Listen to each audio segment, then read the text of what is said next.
В эфире совместный проект «Радио Крым Реалии» и Первого канала Украинского радио. Слушайте ток-шоу «Радио Крым Реалии» на средних волнах на частоте 549 АМ каждый будний день в 8:35 и в 13:10, а также на 105,9 FM круглосуточно. Крымчане имеют право знать. Здравствуй, Украина! Здравствуй, Крым! Это радио Крым Реалии. Меня зовут Павел Новиков. В ближайшие 1,5 часа я с вами. Вы слушаете нас на средних волнах АМ 549 кГц в 8:35 и 13:10 по крымскому времени, 7:35 и 12:10, соответственно, по времени материковой части Украины. И также вы можете нас слушать на 105,9 FM круглосуточно. Сразу же напоминаю номера телефонов, поскольку, давайте обсуждать темы, которые мы сегодня подготовили для вас. 8 800 10 06 926. 8 800 10 06 926. Это номер для крымчан, номер бесплатный. Номер телефона для жителей материковой Украины 044 490 2905. Звоните и высказывайтесь. Мы начинаем. Тема дня. Естественно, главной темой как вчерашнего дня, так и сегодняшней являются результаты уже 70 заседаний судебных по отношению к крымско-татарским активистам, которые выходили на одиночные пикеты. Я не припомню случая, когда вот так на один день организовывалось 70 заседаний. Что мы знаем о результатах? 45 активистов оштрафованы на уже привычную сумму 10 тысяч рублей для каждого. Я помню, что в прошлых таких случаях активисты собирали деньги для выплаты этого штрафа 10-рублевыми монетами и приносили их просто-таки в ведрах. Да, сейчас тоже уже открыт сбор, все это дело мы будем с вами обсуждать. Один активист оштрафован на 15 тысяч рублей, 3 заседания перенесли на сегодня, соответственно, 2 заседания перенесли на послезавтра, 21 декабря, и еще одно на 26 декабря. Собственно, эта история, о которой мы будем говорить в ближайшие 25 минут. У нас будут интересные включения по телефону. Давайте ознакомимся с тем, что и как происходило во время этих судебных заседаний. Крым в центре внимания. В понедельник, 18 декабря, в аннексированном Россией Крыму прошло около 70 судебных заседаний над местными активистами. Крымские татары, которые ранее вышли с одиночными пикетами в ответ на обыски и аресты соотечественников, сейчас обвиняются в нарушении так называемого установленного порядка пикетирования. Судебные заседания прошли в Симферополе, Джанкое, Алуште, Судаке, а также в Советском, Кировском, Белогорском и Красногвардейском районах Крыма. 14 октября 2017 года в Крыму состоялась серия одиночных пикетов против репрессий российских силовиков в отношении мусульман и крымских татар на полуострове. Более сотни активистов из разных регионов Крыма встали вдоль автомобильных дорог с плакатами «Крымские татары не террористы и не экстремисты» и «Верните детям отцов». За всю многовековую историю крымских татар не было зафиксировано ни одного случая со стороны крымских татар террора. Неожиданно появились террористы в Крыму, но это не мы. Во время проведения одиночных пикетов подконтрольные России полицейские задержали 49 пикетчиков. На активистов были составлены административные протоколы. После российской аннексии в Крыму начались массовые обыски у независимых журналистов, гражданских активистов, представителей крымско-татарского национального движения, членов Меджлиса крымско-татарского народа, а также крымских мусульман, подозреваемых в связях с запрещенной в России организацией Хизбут Тахрир. Министерство иностранных дел Украины называет организованные на аннексированном полуострове массовые суды над активистами целенаправленными действиями России. В ведомстве считают, суды приурочены к 19 декабря, дню голосования Генассамблеи ООН за принятие резолюции по правам человека в аннексированном Крыму. Кроме того, 18 декабря подконтрольный Кремлю Верховный суд Крыма рассмотрел апелляционную жалобу на приговор журналисту Николаю Семене, которого обвиняют в публичных призывах к нарушению территориальной целостности России. В сентябре за статью на сайте Крым Реалии ему присудили 2,5 года тюремного заключения условно с испытательным сроком и запретом заниматься публичной деятельностью в течение 3 лет. В итоге суд смягчил приговор в части дополнительного наказания. Теперь Семене запрещена публичная деятельность на 2 года, а условный срок лишения свободы остается в силе. Крым в центре внимания. Крым в центре внимания, естественно, для радио Крым Реалии. Меня зовут Павел Новиков. Мы с вами ближайшие почти 1,5 часа. И, конечно же, прежде всего хочется спросить у адвоката Александра Попкова, который сейчас с нами на связи, что означает, по-вашему, такая концентрация судебных заседаний? Доброе утро, слышите ли вы нас? Алло, доброе утро. Концентрация этих всех судебных заседаний означает дальнейшее продолжение ужесточения политики по отношению к недовольным, несогласным крымским татарам. В общем-то, все понятно. Смотрите, но ведь каждый раз, что мы видели, когда было какое-то судебное заседание, приходили люди в здание суда, или, если их не пускали, то к зданию суда, возможно, задача была, в том, чтобы, я не знаю, распылить тех, кто поддерживает, потому что одновременно на 70 заседаний собрать людей, или там прийти людям сложнее. На это был расчет, что вот никакой поддержки нет? Или поддержка все равно была?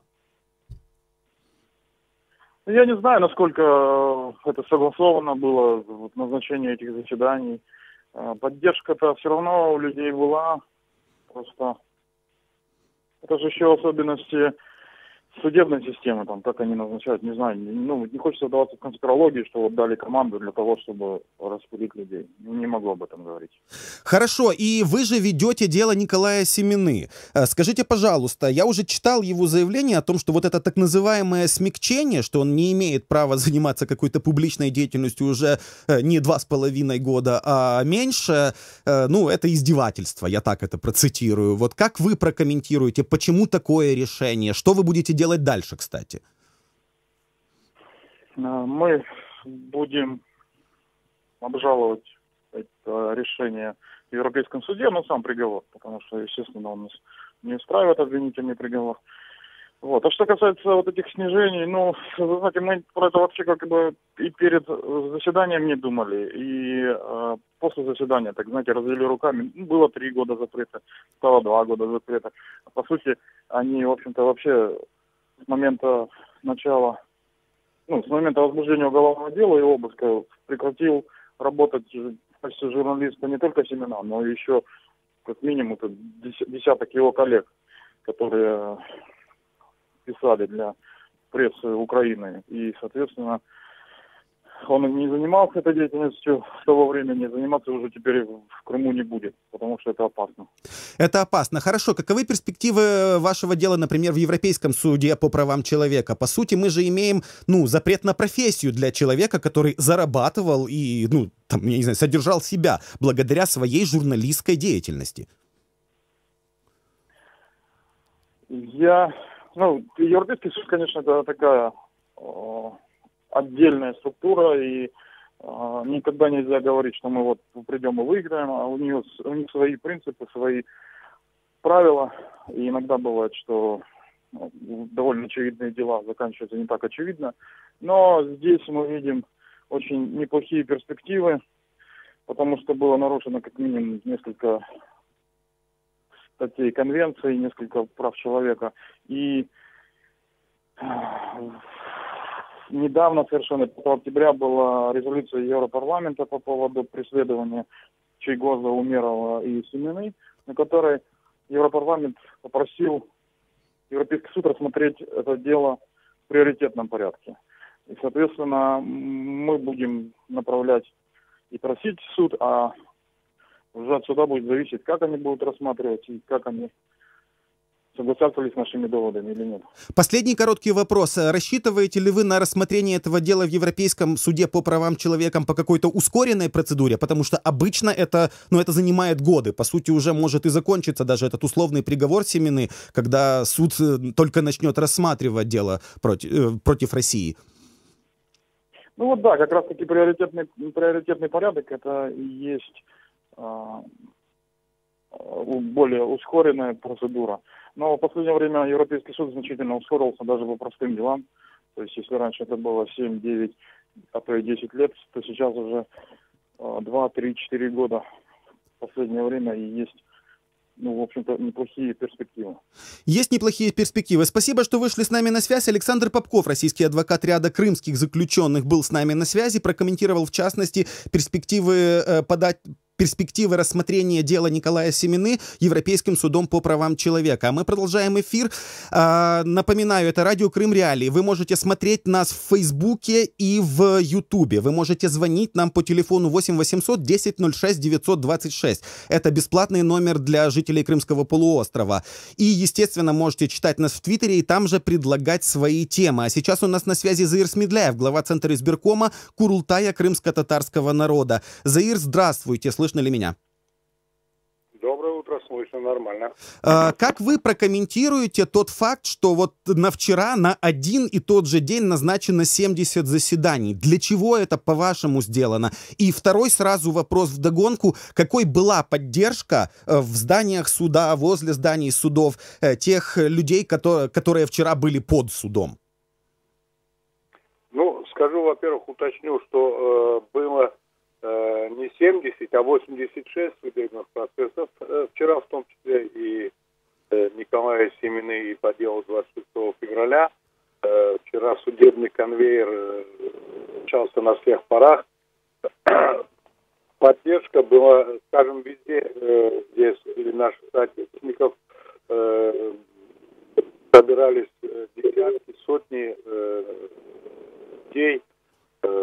Причем вот, как вчера в Красногвардейске тоже был интересный факт, когда проходит женщина, не крымская татарка, не мусульманка, посмотрела, что вы здесь стоите, уточнила, прошло некоторое время, принесла вот тем собравшимся возле здания суда крымским татарам, крымским мусульманам чай, кофе, элял, колбасу. То есть, ну, таким вот образом она выразила поддержку тем людям, которые борются с этой. Я много раз слышал, что выходят в поддержку, к зданиям суда или в здание суда заходят далеко не только представители крымско-татарского народа. Уже есть некие даже объединения людей, которые каждый раз, выходят в поддержку и, демонстрируют свою точку зрения. С другой стороны, мы видим, что даже, назначение судов на один и тот же день — это попытка размыть это дело и размыть поддержку, как мне кажется. Что будет дальше с этими судебными делами? Что будет дальше с поддержкой? Не запугают ли вас, условно? Ну, я скажу так, действительно поддержка есть, и действительно уже присоединяются к нам не только крымские татары, и украинское сообщество, и просто граждане национальности тоже участвуют в этих процессах. И то, что в ответ на арест сервера Караметова вышло 8 участников одиночных пикетов, на задержании 6 башкирских крымских татар вышли сотня. Это говорит о том, что если будут репрессии против крымских татар продолжаться, то вместо той сотни выйдут тысячи. То есть вы рассчитываете на... Не удастся просто запугать. Не удастся запугать. Я уже знаю, что начат опять сбор средств для выплаты вот этих самых штрафов. Вы, вероятно, видели это, воочию. Как воспринимают люди, которые должны принимать от вас, я не знаю, ведро 10-рублевых монет, которые хором составляют 10 тысяч рублей? Возмущаются, но с другой стороны, а что делать? Их работа пусть считают. Люди таким вот образом высказывают свою поддержку. И вчера сразу же возле практически каждого здания суда начался этот процесс возобновления акции «Крымский марафон». И уже несколько тысяч в разных регионах пособирали. Я могу точно сказать там. Хорошо, спасибо вам большое за этот разговор. Напоминаю, Заир Смедляев, глава Центра избиркома Курултая крымско-татарского народа, был с нами на связи. Мы сейчас обсуждаем вчерашнее заседание. Как уточнил уважаемый Заир Смедляев, 86 дел вчера рассматривалось в Крыму. Он сам это назвал уже таким судебным конвейером. И сейчас у нас есть звонок на линии, звонок из Крыма. Здравствуйте, слушаем вас, представьтесь. Здравствуйте. Владимир из Крыма завел звонить. Да, здравствуйте. Алло. Только отойдите, пожалуйста, от приемника, так вам будет удобнее, слушайте меня в трубку. Слушаю вас. Здесь такое дело. Да, если когда невиновных человеков судят, это одно дело. Но когда разыгрывают крымско-татарскую, бывает, карту могут разыгрывать, то могут, вы знаете, что даже если человек убьет кого-то, вы будете говорить, что он невиновен, и об этом будут вот это трубить все. И будут сбегаться люди там некоторые. Понимаете? Одно дело, когда это виновный человек, другой невиновный. А то вы все подряд. Вот то разыграть, чтобы натравить людей, одну нацию на другую. Это у вас первейшая задача. Хорошо, а вот как вы считаете, людей, которые просто вышли с одиночными пикетами, да, стояли возле трассы и говорили, что крымские татары не террористы, их сейчас вот всех срочно собрали, и вот за вчера уже 86 судебных заседаний. Вот где здесь правда, по-вашему? Исчез человек с линии, то есть нормальная история, позвонить в эфир для того, чтобы сказать свою фразу и дальше убежать. Что ж, такие зрители, слушатели у нас тоже есть. Я зачитаю еще одно сообщение из нашей прямой трансляции на Ютубе. Вот некий Димон Счастливый пишет: «Пусть живут спокойнее и не бунтуют, это вам не Украина, чтобы хотеть... И чтобы что хотеть, то и творить. В России своя конституция и свои законы, в отличие от Украины, где творится бардак, коррупция и беззаконие. Тогда никто никого трогать не будет и будут жить спокойно». Вот такое мнение Димона Счастливого, которое он прислал к нам в чат Facebook трансляции. Вы, кстати, уважаемые радиослушатели, тоже можете сюда писать, а также звонить нам по номеру 8 800 10 06 926. 8 800 10 06 926. Сервер Мустафаев, активист Крымской солидарности, с нами сейчас на связи. Сервер, здравствуйте, слышно ли меня? Здравствуйте, студия, да. Прекрасно вас слышно. Скажите о ваших впечатлениях относительно вчерашнего, как сказал уже Заир Смедляев, судебного конвейера. Абсолютно согласен и с Заирага, и со всеми, кто действительно вчера это заметили. Но оно было очевидно, что это было не что иное, как конвейер. А если спросить о цели этого конвейера, то, как озвучивалось, пытались найти организаторов всех этих, скажем, массовых, так называемых, негодований со стороны народа. Почему говорю народа? Потому что это действительно абсолютно разные и по социальному, и по возрастному статусу люди. И, как мы увидели, это со всех уголков Крыма. Люди просто выходили, а после вчерашнего еще больше людей хотят выходить и показывать свое недовольство. И вот когда искали организаторов, все стало очевидно уже давно, уже 2-3 года назад, уже почти 4 года назад, а вчера стало еще очевиднее, потому что организатором являются только те, кто создают все это бесчинство, беспредел, беззаконие, потому что вчера судили абсолютно незаконно, так же, как и в последнее время все суды проходят, незаконно людей вешали ярлыки, клеймили, строили все обвинения на мнимых, фальшивых и подделанных доказательной базы, да?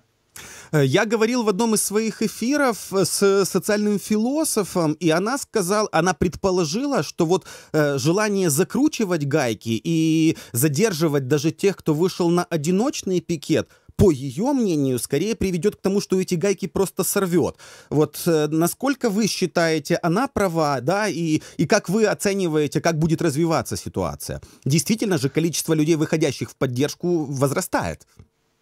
Конечно. Здесь даже многого не надо. Достаточно посмотреть события последних 6 месяцев, да, то есть когда просто совершенно, скажем, да, без сговора с кем-то вышел Севрер Ага Карамет, дедушка 76 лет, инвалид, и которого просто бесчеловечно, бесчувственно погрузили в машину вот этого дедушку, еще обвинили, что он сопротивлялся здоровым дядькам в форме, и взамен к нему вышло 7 или 8 человек других стариков, которых также погрузили, оштрафовали и так далее, и взамен к ним вышло еще 100 или чуть больше человек.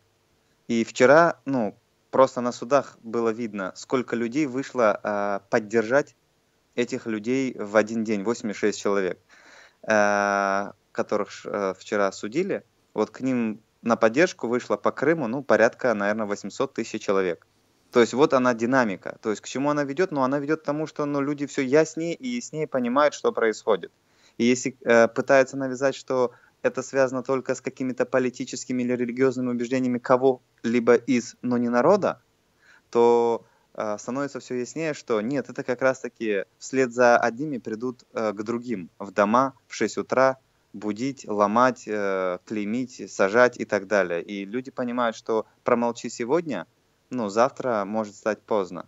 Вот к нам звонил слушатель, да, Сервер, к нам звонил слушатель, который сказал, да вот не надо разыгрывать крымско-татарскую карту, не надо стравливать там крымско-татарский народ с остальными национальностями, и тогда все будет спокойно. Как бы вы прокомментировали мнение этого нашего слушателя? Я абсолютно согласен, не надо стравливать. Ну, так вопрос в другом. Это же, наверное, надо не к народу обращаться, а к властям, к силовикам, которые, ну, просто статистика сама за себя говорит, факты сами за себя говорят. Ну, с чего бы тогда 80 человек сейчас посадили, с чего бы порядка 50-55 человек сейчас сидит по уголовным статьям, с чего бы тогда пропадали люди, с чего бы тогда проводились пытки над людьми, как над подопытными, не знаю, животными, даже над животными такого не творят. И, ну, не надо, я тоже согласен. Останови все это бесчинство, ну и не о чем будет говорить и этим пикетчикам, и этим людям, и этим родителям, и детям. Хорошо, и последний к вам вопрос, опять же, попрошу прокомментировать мнение нашего слушателя, который вот в нашем чате в трансляции YouTube написал, пусть живут спокойно, не бунтуют, это вам не Украина, и тогда всем будет спокойно. Вот как вы о бунте выскажетесь? Ну, здесь, знаете, одна история, каждый видит свою сторону. Двое сиделок, говорит, в тюрьме и посмотрели в окошко. Один в окне увидел яркое небо, звезды и луну, а другой посмотрел в это же окошко и увидел мусор и крысы, лазающие возле этого мусора. То есть это вот взгляд с двух сторон, казалось бы, но просто он не должен быть предвзятым. И здесь вопрос не бунта, здесь вопрос, когда люди такое говорят, они считают, что их это не коснется. Хорошо, вот, можете, пожалуйста, Сервер, можете, пожалуйста, побыть на линии? У нас есть звонок из Крыма, вы тоже будете его слышать. Здравствуйте, здравствуйте, представьтесь, пожалуйста, мы вас слушаем. Здравствуйте. Владимир из Крыма. Мое мнение такое, чего еще не хватает нашим крымским татарам? Сегодня в Крыму все делается для каждого народа, для всех социальных групп. Значит, Украина, это не только мое мнение, Украина 23 года не видела, не знала крымских татар. Вот, не узаканивала Меджлисы, Курултай и так далее. И вдруг сейчас такая отеческая материнская забота. От чего это? Так что слушатель предыдущий был прав. Не надо стравливать нас друг на друга. У нас все равны, все одинаковые. Вот. А Меджлис всегда был деструктивной организацией. Вот. Значит, всегда выступал против любой власти. Хорошо, так? Я вас понял, спасибо. Ну что, прокомментируйте, пожалуйста, Сервер. Да, конечно. Это очень распространенная мысль, очень распространенный взгляд, который пытаются навязать обществу, что вот есть якобы такие, скажем, такое меньшинство или такие люди, которые пытаются политизировать, особенно сегодня мы видим все дела, которые вообще очевидно политизированы, и что вот есть крымские татары, которые всегда чем-то недовольны. На самом деле то, что строятся школы или строятся дороги и так далее, ну, это прерогатива государства, и она должна этим заниматься, она делает это для своих граждан. А когда мы видим, как происходят облавы в мечетях, когда происходят облавы на рынках, и все это видно, очевидно видно в местах компактного проживания этого коренного народа, то назвать это, что все хорошо, все прекрасно, жизнь цветет, ну, нельзя. И нельзя не видеть правды. И поэтому я не называю это тем, что кто-то чем-то недоволен мнимо. На самом деле это есть, имеет место быть, и люди выражают вот даже по пикетам. Ведь это разрешенное законодательством мероприятие, одиночные пикеты. Это имеет массовый характер на материковой части. Но мы видим абсолютно разные подходы даже силовиков на материковой части и в Крыму.